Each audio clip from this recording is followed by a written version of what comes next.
ऐश्वर्य प्रसीद भगवान् मुने ॐ आं ह्रीं ग्रहाधिराजाय आदित्याय स्वाहा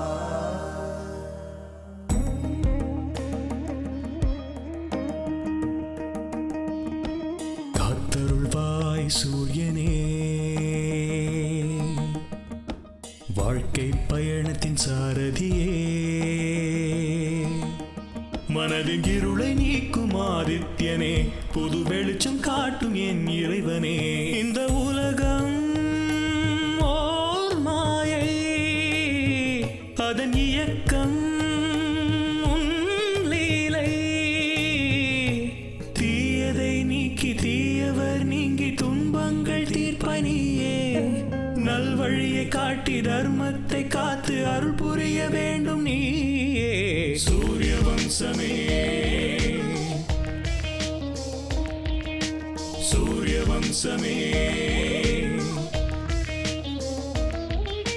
சூரிய வம்சமே சூரிய வம்சமே அன்பும் பாசமும் சூழ்ந்த ஊர் கிராமம் உந்தந்தானம் கோமகளும் அருளும் திருமகள் துணையும் குறையின்றி கிடைக்கும் கடவுளே கட்டிய கோவில் இங்குதான் இல்லமாய் உள்ளது பூவுலகை காக்கத்தான் இன்பமும் கூட துன்பமும் சேர்ந்து தொடருமே இந்த பந்தம் ஏழேழு ஜென்மம் நம் வாழ்வில் என்றும் ஒளி வீசும் பேரின்பம் சூரிய வம்சமே சூரிய வம்சமே சூரிய வம்சமே சூரிய வம்சமே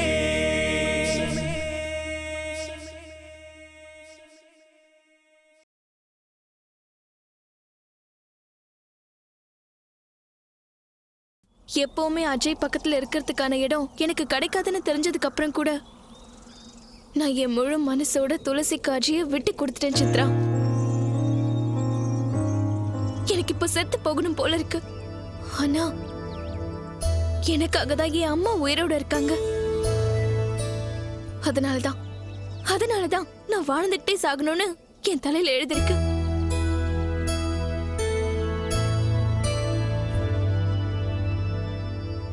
பட் அவங்களோட வாழ்க்கைக்குள்ள நான் இனிமே போக மாட்டேன்.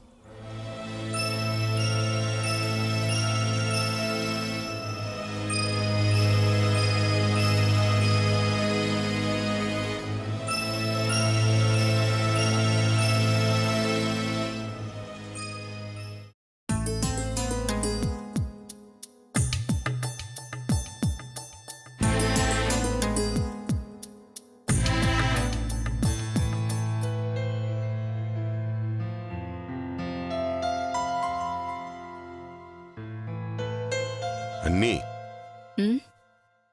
துளசியை இன்னும் காணமே. நம்ம ஊருக்கு கிளம்புற விஷயம் அவளுக்கு தெரியும்ல. துளசி, துளசி, துளசி, இதோ வந்துட்டேன் அத்தை.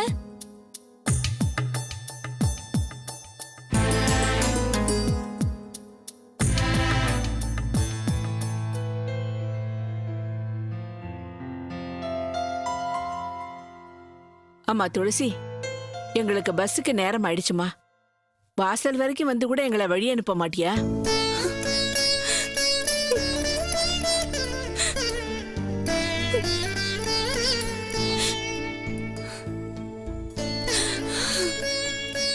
துளசி, என்னம்மா, என்ன ஆச்சு? ஏன் அழுகுற? நீங்க என்ன விட்டுட்டு போறீங்க, என்னையும் உங்க கூட கூட்டிட்டு போறீங்களா? என்னம்மா நீ தானே உன் புருஷனை விட்டுட்டு வரமாட்டேன்னு சொன்ன. அஜய கேட்ட அனுப்ப முடியாதுன்னு சொன்னா. உனக்கு யாராவது துணைக்கு இருக்கணும்னு சொன்னா எல்லாத்தையும் நானே பாத்துக்கிறேன்னு சொல்றான்.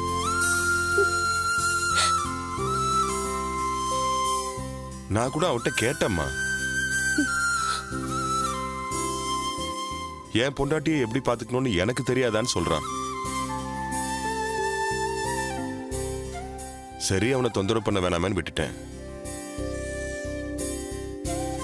உன்னை வளர்த்த உரிமை எங்களுக்கு இருந்தாலும் உன்னை கட்டிக்கிட்டவனா உன் புருஷனா அவனுக்கு தான் எல்லா உரிமையும் இருக்கு.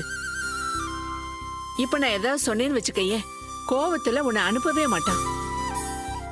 அதனால 2 நாளைக்கு அப்புறம் நானே ஃபோன் பண்ணி பேசுறேன். அப்புறம் அவனே கூட்டிட்டு வந்து விடுவான். அதுக்குள்ள கவலைப்பட்டு நீ உன் உடம்ப கெடுத்துக்காத.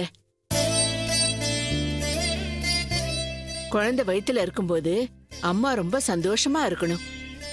உனக்கு மாசம் அதிகரிக்க அதிகரிக்க நான் உன் பக்கத்திலேயே இருப்பேன். உண்மையாவா அத்தை? நிச்சயமா. கூடிய சீக்கிரமே நீங்க எல்லாரும் திரும்பி வந்துருவீங்கல்ல? கண்டிப்பா வருவோம்மா. வந்து உன்னை கூட்டிட்டு போவோம். சரியா?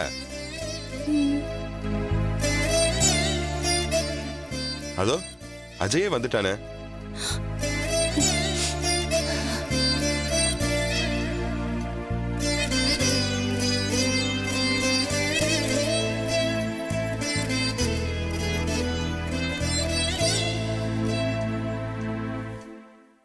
டே அஜய், துளசிய பத்திரமா பாத்துக்கப்பா. ஏதாவது தெரியலன்னா எனக்கு உடனே ஃபோன் பண்ணு. அம்மா, அதெல்லாம் எனக்கு தெரியாதா?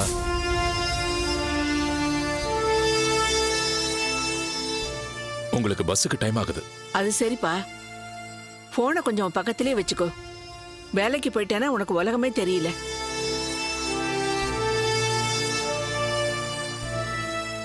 இங்க துளசி தனியா இருப்பா. அவளுக்கு ஏதாவது தேவைப்பட்டா உதவி பண்றதுக்கு கூட இங்க ஆளு இல்ல. அம்மா, அவ தனியா இருக்கானே நீங்க ஏன் ஃபீல் பண்றீங்க? நான் போனை எடுக்காட்டி போனா சித்ரா, ஸ்னேகா இவங்க நம்பர் எல்லாம் அவகிட்ட இருக்கு. இத பத்தி எல்லாம் நீங்க யோசிக்காதீங்க. சந்தோஷமா இருங்க. வாங்க, நான் உங்களை டிராப் பண்றேன். வேணாப்பா ஜெய், உனக்கு நிறைய வேலை இருக்கும். நாங்க போய்க்கிறோம்.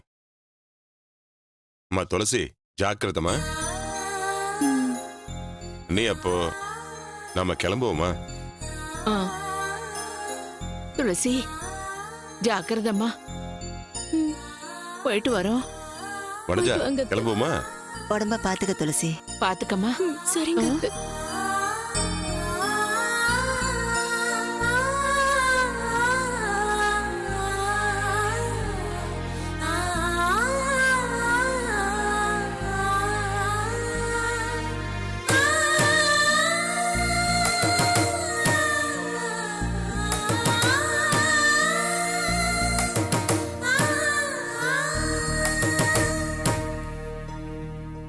ஏன் துளசி, அம்மா கூடவே பிரசவத்துக்கு போயிட்டு குழந்தைய இடுப்புல தூக்கி வச்சுட்டு வந்துடலாம் நினைச்சியா? உன்னை நான் அவங்க கூட ஏன் அனுப்பல தெரியுமா? நான் பண்ண தப்ப சரி செய்யறதுக்கு.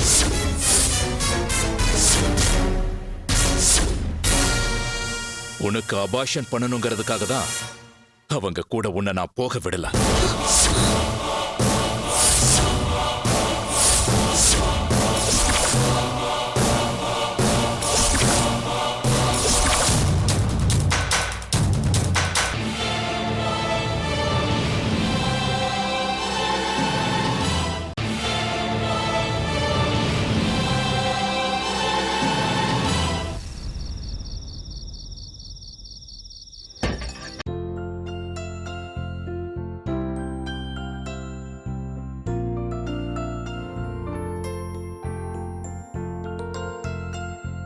நீ துளசிக்கு அபாஷன் பண்ணணும்னு சொன்ன.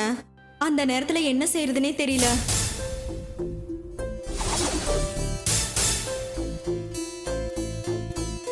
இப்பவாது நீ மாறினா உனக்கு நல்லது. உன்னை மறந்து போயிடலான்னு தான் நினைச்சேன். உன்னை விட்டு ரொம்ப தூரம் போயிடலான்னு கூட தோணுச்சு. ஆனா என்ன செஞ்சாலும் உன் ஞாபகங்கள் என்னை பின்தொடர்ந்துகிட்டே இருந்துச்சு.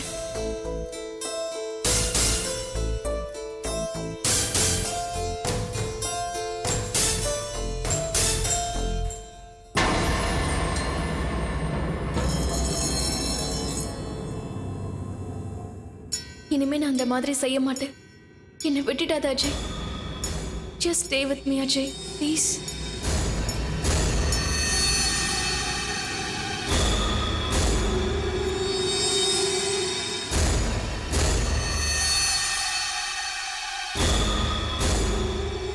சிவா சார்,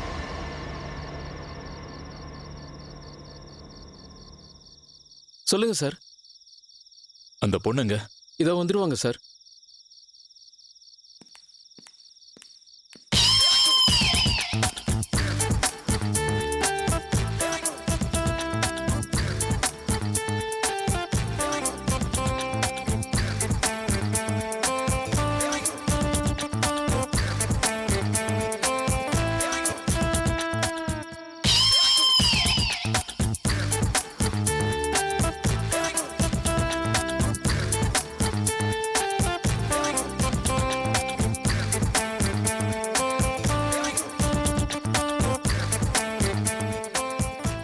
என்ன சிவா, நாம ஓகே பண்ண Dress இது இல்லையே. சார் அது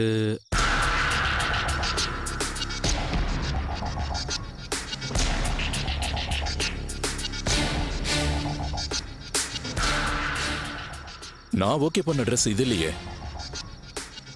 அந்த Dress இல்ல. இல்லைன்னா முடியாது. கிளைண்ட்ஸ் ஓகே பண்ண Dress அது. அந்த மாதிரி Dress எல்லாம் நான் போட்டுக்க மாட்டேன். இந்த விஷயத்தை நீ அன்னைக்கே சொல்லி இருந்திருக்கணும். நான் உன்னோட ப்ரொடியூசர் கிட்ட சொல்லிட்டேன். எனிஹவ், இந்த Dressக்கு என்ன? அதை சொல்ல வேண்டியது நீ இல்ல, நான் தான். மிஸ்டர் அஜய், எனக்கு ஒன்றும் இது புது ஆட் இல்ல. நான் ஏற்கனவே நிறைய ஆட்ஸ் பண்ணிருக்கேன். பெரிய பெரிய டைரக்டர்ஸ் கிட்ட ஒர்க் பண்ணிருக்கேன்.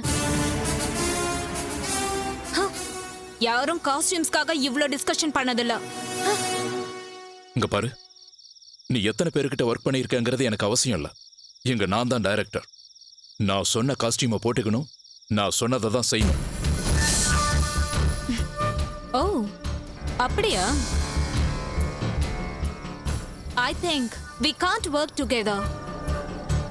நீ தெரிஞ்சுதான் பேசிட்டு இருக்கியா? நான் சொல்றத செய்யறத விட்டுட்டு தேவையில்லாம என்கிட்ட ஆர்கியூ பண்ணிட்டு இருக்க.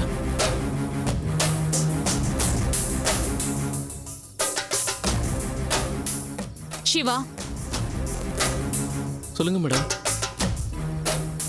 உங்க டைரக்டருக்கு ஆர்டிஸ்ட் கிட்ட எப்படி பேசணும், எப்படி ஒர்க் வாங்கணும்னு சுத்தமா தெரியாதா? ஹலோ, தேவையில்லாம பேசாத. உன்ன மாதிரி நிறைய பேரை நான் பார்த்திருக்கேன். முதல்ல சொன்னதை செய். நீ சொன்னதை செய்யறதுக்கு ஒண்ணும் நான் இங்க வரல. மத்தவங்கள டீல் பண்ற மாதிரி என்ன டீல் பண்ணணும்னு நினைச்சேன்னா அது முடியாது.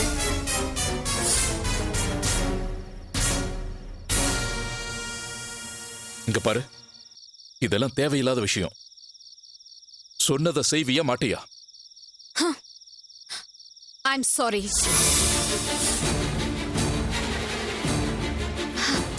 I think you are not in a good mood.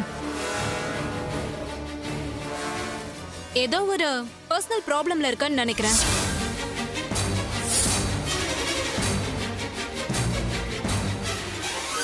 எனக்கு ப்ராப்ளம்ஸ் இருக்குன்னு உங்ககிட்ட சொன்னனா?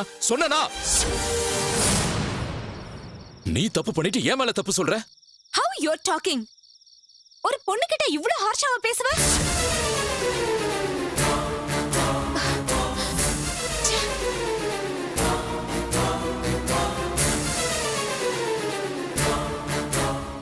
யாரு எப்ப எப்படி ரியாக்ட் பண்ணுவாங்கன்னு எனக்கு நல்லாவே தெரியும்.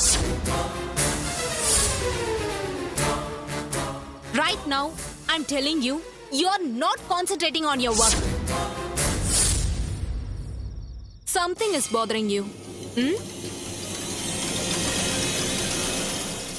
Behave like a professional.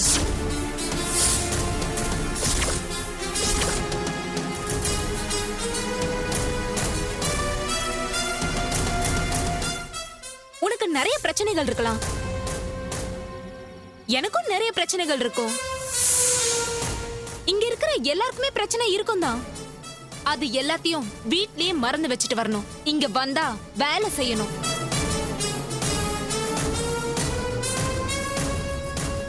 அப்படிதான் இருக்கணுமே தவிர வேலை செய்ய வந்தவங்கள இந்த மாதிரி டார்ச்சர் பண்ணக்கூடாது.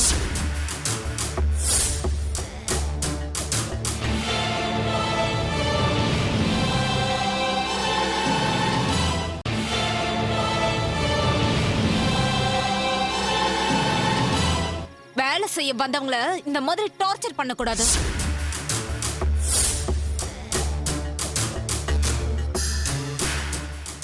இங்க இருக்கிற எல்லாரும் வேணா பொறுத்துக்கலாம், ஆனா நான் பொறுத்துக்க மாட்டேன்.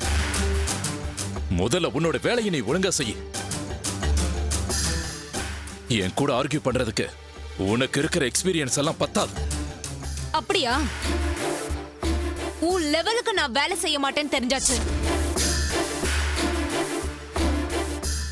So let's stop this. Madam madam madam madam madam madam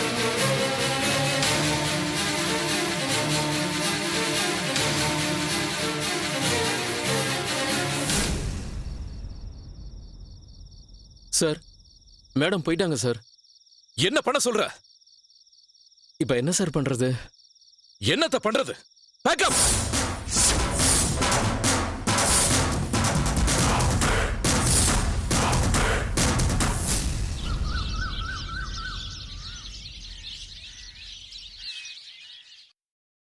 Sneha அந்த மாதிரி பேசுறத பார்த்த உடனே எனக்கு அப்படியே ரொம்ப பாவமா இருந்துச்சு.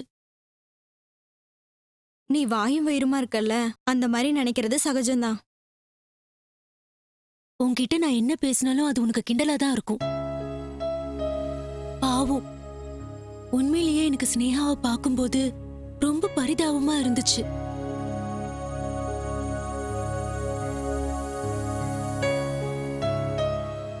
காதலிச்சாதான் காதலோட அருமை நமக்கு தெரியும். கண்ணுக்கு முன்னாடியே நாம விரும்பின ஒருத்தர் நம்மளை விட்டுட்டு போகும்போது அந்த கவலை நமக்கு நரகமா இருக்கும் சித்ரா. அதுல இருந்து வெளியில வருதுங்கிறது ரொம்ப கஷ்டம். அதனாலதான் ஸ்னேகா அந்த மாதிரி என்கிட்ட பேசும்போது எனக்கு ரொம்ப கவலையா இருந்துச்சு சித்ரா. எனக்கும் அப்ப டவுட்டாவே இருந்தது துளசி. நீ சொன்னதை கேட்டதுக்கு அப்புறம் ஸ்னேகா வந்து உங்ககிட்ட நடிச்சாலோன்னு எனக்கு சந்தேகம் வந்துச்சு. அதுக்காக தான் நானே நேர்ல போய் ஸ்னேகா கிட்ட பேசின துளசி. ஸ்னேகா பேசுறது கேட்கும்போது எனக்கு ரொம்ப ஆச்சரியமா தான் இருந்தது. இது வரைக்கும் அவ அஜய் விஷயத்துல இந்த மாதிரி பேசினதே இல்ல துளசி. எல்லாத்தையும் கேட்டதுக்கு அப்புறம் அவ பேசினதுல ஒரு உண்மை இருக்குன்னு புரிஞ்சுக்கிட்டேன். எல்லாம் பெரியய்யாவோட ஆசீர்வாத மகிமைதான் சித்ரா. ஆனா இப்ப கூட ஸ்னேகா அந்த மாதிரி பேசினாலும் அவ சொன்ன விஷயத்த அஜய் எப்படி எடுத்துப்பாரோன்னு எனக்கு ரொம்ப பயமா இருக்கு சித்ரா. துளசி, நீ தேவையில்லாம இந்த மாதிரி பயப்படாத. அஜய் கூடி சீக்கிரமே உன் மனசு புரிஞ்சுப்பான். இப்போ ஸ்னேகா அவ தப்ப அவ புரிஞ்சுக்கிட்டு அவ உங்க வாழ்க்கை விட்டே போயிட்டா. சோ அஜய் கூட உன்னை சீக்கிரமாவே புரிஞ்சுப்பான் துளசி. அஜய் உன்னை நெருங்கி வர அன்பு பாசம் எல்லாமே அதிகமாகும்.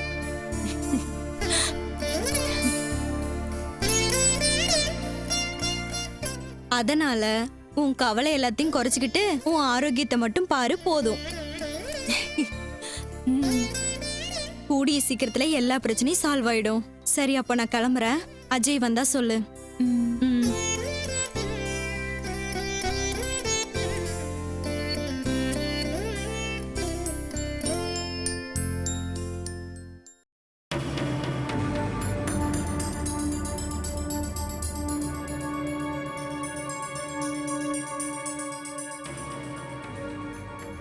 இப்ப என்ன பண்ண சொல்றீங்க சார்? ஷூட்டிங் பண்ணுங்கன்னு சொல்றேன். அந்த பொண்ணு கூட நான் ஒர்க் பண்ண முடியாது. You know one thing Ajay, அந்த பொண்ணுக்கு நான் ஃபுல் பேமெண்ட் கொடுத்துட்டேன். இப்போ முடியாதுன்னு சொன்னா நான் என்ன பண்றது?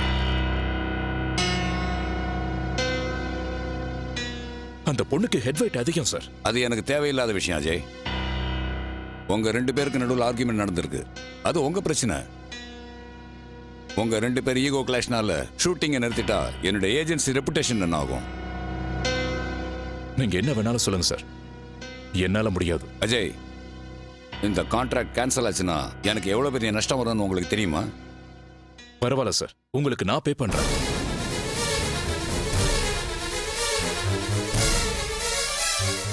பணத்தோடவே உங்க கேரியரை விட்டுறலான்னு முடிவு பண்ணிட்டீங்களா? ஷூட்டிங் நின்று போச்சுன்னா இண்டஸ்ட்ரியில் உங்க பேர் டோட்டலா டேமேஜ் ஆயிடும். நீங்களே டிசைட் பண்ணிக்கங்க மிஸ்டர் அஜய்.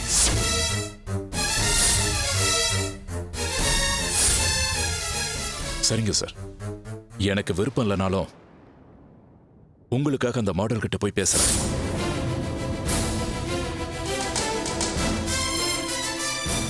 அஜய், உங்களுடைய ஃபோக்கஸை மற்ற விஷயங்களை குறைச்சிக்கிட்டு உங்க ப்ரொஃபஷனில் செலுத்தினீங்கன்னா உங்க கெரியர் ரொம்ப சக்சஸ்ஃபுல்லா இருக்கும்.